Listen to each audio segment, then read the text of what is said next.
DuoTale English. where every story teaches you English. Hello, everyone, and welcome back to DuoTale English. I am Lena, and today I want to start with a question that I think a lot of people have carried quietly inside them for a long time. Have you ever been betrayed by someone you trusted? And I am Marcus. And Lena, that is quite an opening. That is a big question for the first 30 seconds. It is, and I ask it that directly because I think for so many people the answer is yes. And the experience of betrayal is one of the most profound and most difficult human experiences there is.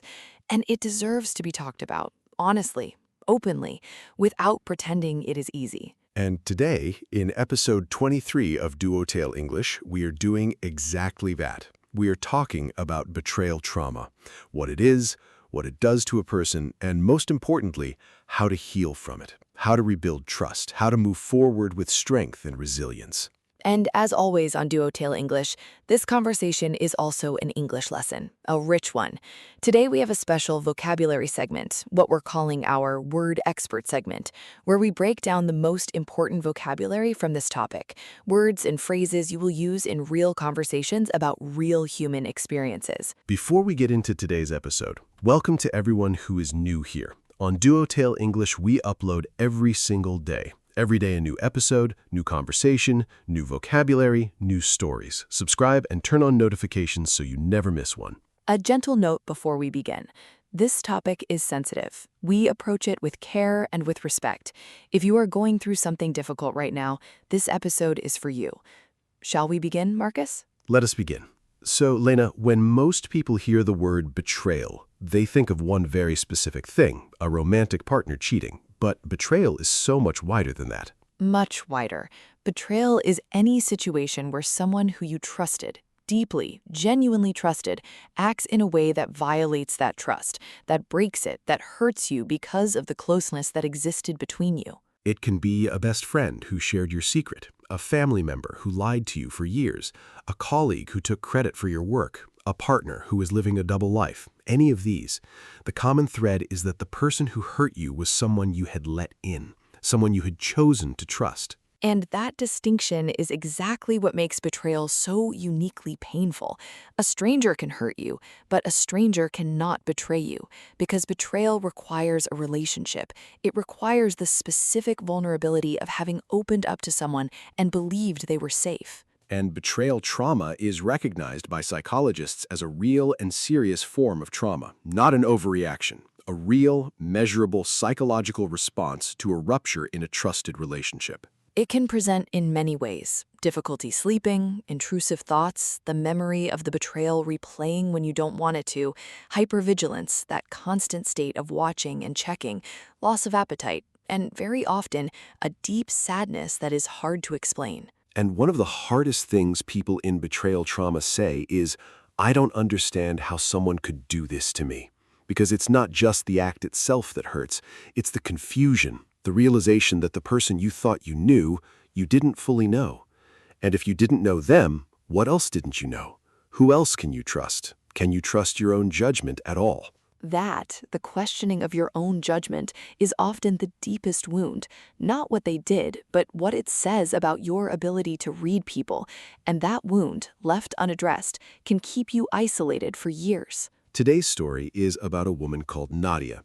Nadia is 37 years old. She's been best friends with a woman called Iris since they were 16. 21 years of friendship. They went through everything together: school, university, heartbreaks, family losses, celebrations.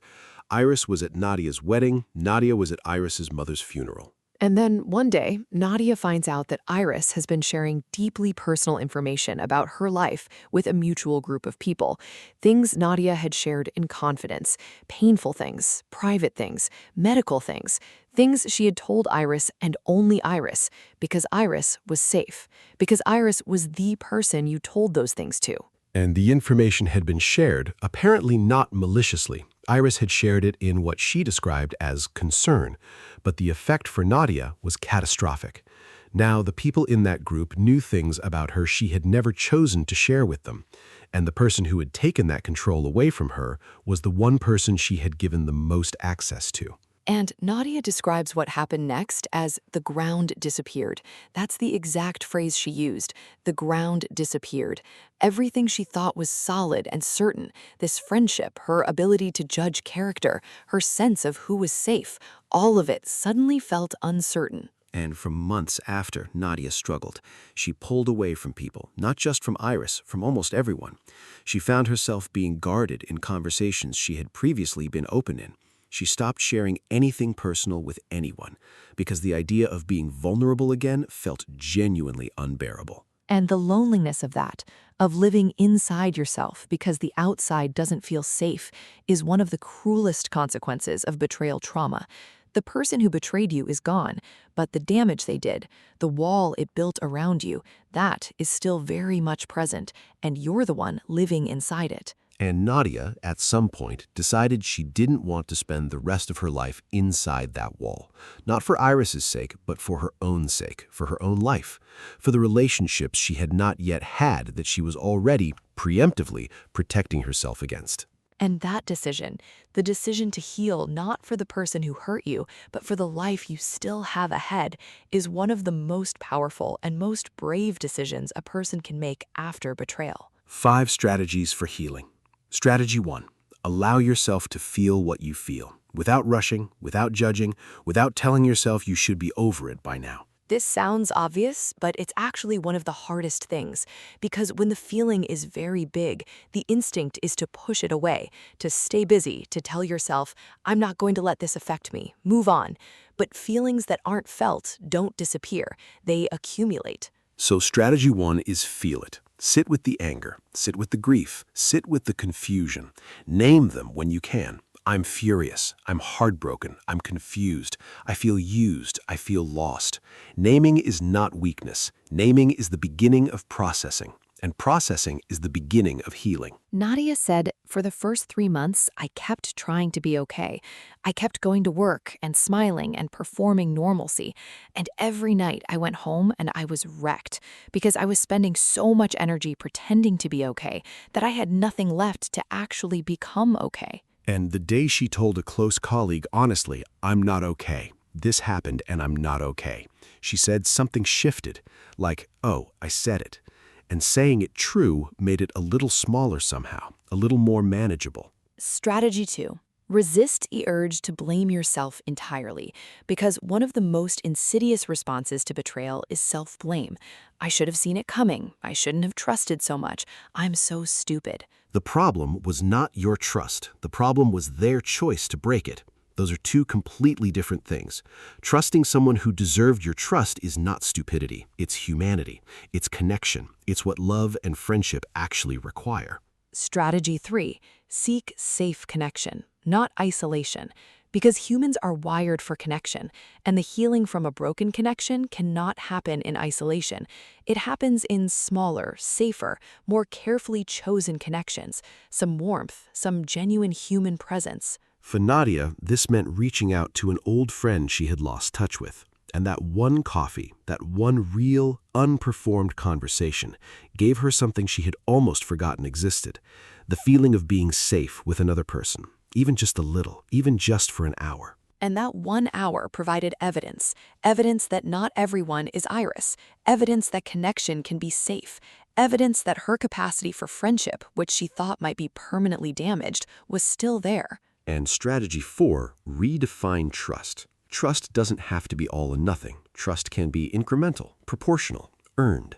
You can trust someone a little with small things first and watch what they do with that small trust. And if they handle it well, extend a little more, slowly, over time, with your eyes open. This is not being cynical. This is not being cold. This is being wise. This is the difference between naive trust, given all at once to everyone, and earned trust, given gradually in proportion to what someone has demonstrated. Strategy 5, choose forgiveness as a gift to yourself, not as a gift to the person who hurt you. Forgiveness doesn't mean what happened was okay. It wasn't okay. Forgiveness doesn't mean the relationship is restored. It doesn't mean you have to forget. What forgiveness means in this context is the decision to release the grip of resentment, not for them, but for you. Because carrying resentment requires enormous energy, energy that is yours, energy that is being spent on someone who has already taken enough from you. Nadia said, "The day I decided to forgive Iris, not contact her, not repair the friendship, just forgive her, was the lightest day I had had in years. Like I put down something incredibly heavy that I had been carrying for so long I had forgotten I was carrying it." She put down something heavy, and the putting down was not for Iris, it was for Nadia, for her future, for her ability to walk forward without the weight of that betrayal on her back for the rest of her life. Now, rebuilding trust, because this is where a lot of people get stuck. What if it happens again? What if the next person also breaks it? And the honest answer is, you cannot eliminate that risk. Trust always involves risk, but you are now more experienced. You know what it feels like when it breaks, and you are choosing to trust anyway. Not because you are naive, but because connection is worth the risk. Life without trust is smaller and colder and lonelier than life with it. Rebuild it slowly. Pay attention to consistency. Does this person do what they say they will do? Over time. Does this person respect what you share with them? Do they repair things when they get it wrong with honesty and accountability? Your experience of betrayal, as painful as it was, made you wiser, not colder. Wiser. And wiser is not the same as closed.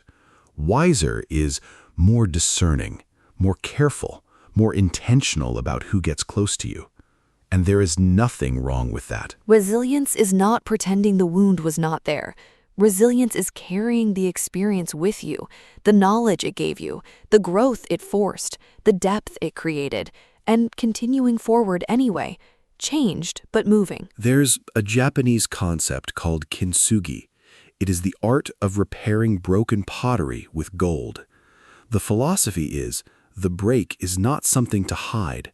The repair is something to display. The crack filled with gold is more beautiful than the unbroken object. And I think that is one of the most beautiful metaphors for healing from betrayal. You are not trying to become who you were before. You are becoming the repaired version, with the gold in the cracks, with the visible history of having broken and mended. And that version is not less than who you were.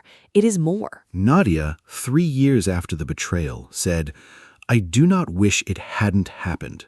I wish it had happened differently, but I do not wish it away.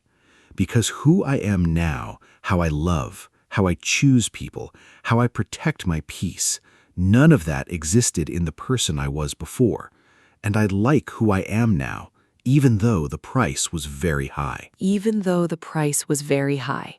That is real resilience. That is the gold in the cracks. That is kintsugi. Welcome to the Word Expert segment. 12 powerful words from today's topic. Word 1, betray. To be disloyal to someone who trusted you. She felt completely betrayed when she found out what he had done. Repeat. She felt completely betrayed. She felt completely betrayed. Word 2, trust. The firm belief in the reliability or honesty of someone. It takes a long time to rebuild trust once it has been broken. Repeat. It takes a long time to rebuild trust. It takes a long time to rebuild trust. Word 3, trauma. A deeply distressing experience with long-lasting emotional effects. She went through significant trauma after the breakdown of that friendship. Repeat. She went through significant trauma. She went through significant trauma. Word 4, resilience. The ability to recover from difficult experiences. Resilience does not mean you weren't hurt. It means you chose to keep going anyway. Repeat. She showed remarkable resilience. She showed remarkable resilience. Word 5, forgiveness. The act of choosing to release resentment towards someone who hurt you. Forgiving someone doesn't mean what they did was acceptable. It means choosing your own peace. Repeat. She chose forgiveness for herself.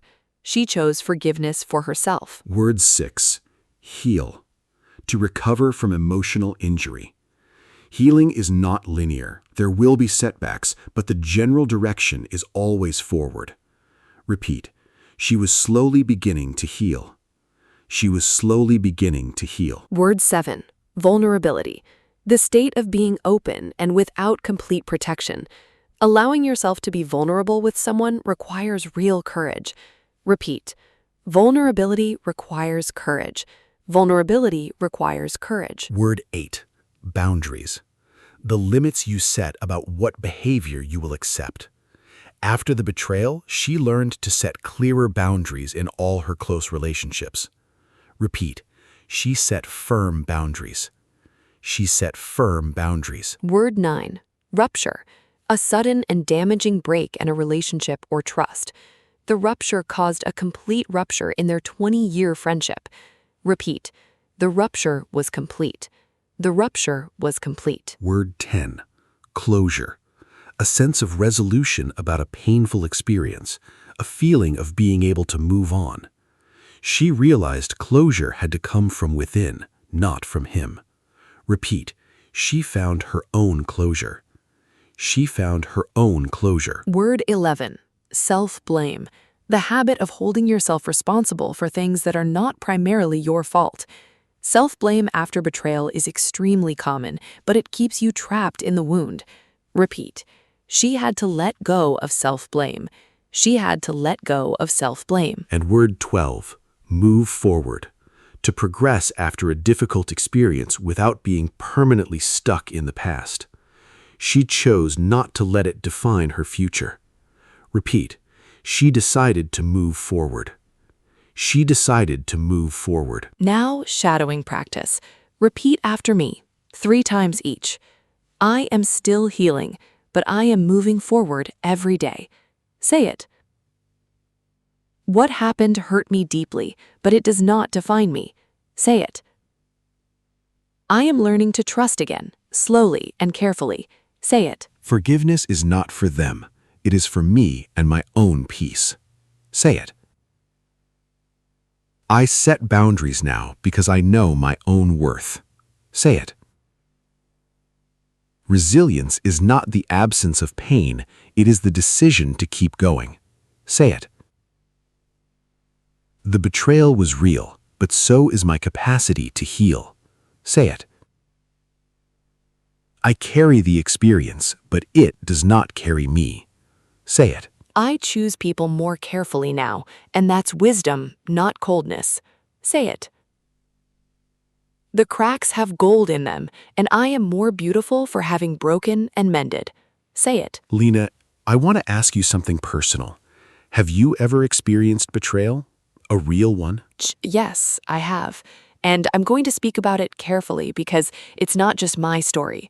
But yes, there was a period of my life when someone I had trusted very much made choices that broke that trust. And the confusion of it was worse in some ways than the act itself. The confusion. Can you say more about that? I kept replaying conversations, looking for the moment where I should have seen it, asking, were there signs I missed? Was I naive? Did I choose wrongly? And it took a long time before I could hear the answer clearly, which was no, I was not naive. I was open. And openness is not a mistake. The mistake was not mine to carry. And how did you move forward? Slowly, with help. I talked to people I trusted, which took courage after what had happened. I gave myself permission to feel it all, instead of trying to be fine. And I remember one specific evening where I made a decision. I decided that this experience was going to make me more, not less. More understanding of pain, more discerning in who I gave access to, more grateful for the people who had never broken my trust. More, not less. That's the gold in the cracks. Yes, that is the gold in the cracks. Yes. Okay, everyone. We are at the end of episode 23 of DuoTale English. This episode was not just about learning English. It was about the English for real human experiences, the vocabulary of pain and healing and trust and resilience. To summarize, betrayal trauma is real. Healing requires 5 things: feeling what you feel without rushing, resisting self-blame, seeking safe connection, redefining trust as earned, and choosing forgiveness as a gift to yourself. And moving forward means carrying the experience with the gold in the cracks, as someone wiser and deeper and more capable of real intentional connection than before. Our question of the day: have you ever used one of today's vocabulary words in a real experience? Or is there a phrase from today's shadowing that resonated with you? Share it in the comments in English. We'll be there, reading, responding, genuinely. We read every comment every single day because you matter to us, and your voice in this language deserves to be heard. Please subscribe and turn on notifications. We upload every single day. Episode 24 is coming tomorrow. Thank you for being here today. Take care of yourselves, everyone. Goodbye. Bye, everyone. Bye, Lena. And to anyone carrying something heavy today, you are not alone, and the gold is coming. Bye.